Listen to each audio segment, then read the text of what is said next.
చాటని ఊరు ఉండకూడదు,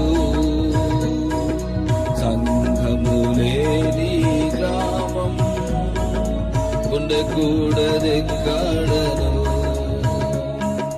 సువార్త చాటని ఊరు ఉండకూడదు, సంఘము లేని గ్రామం ఉండకూడదెక్కడను. ఇది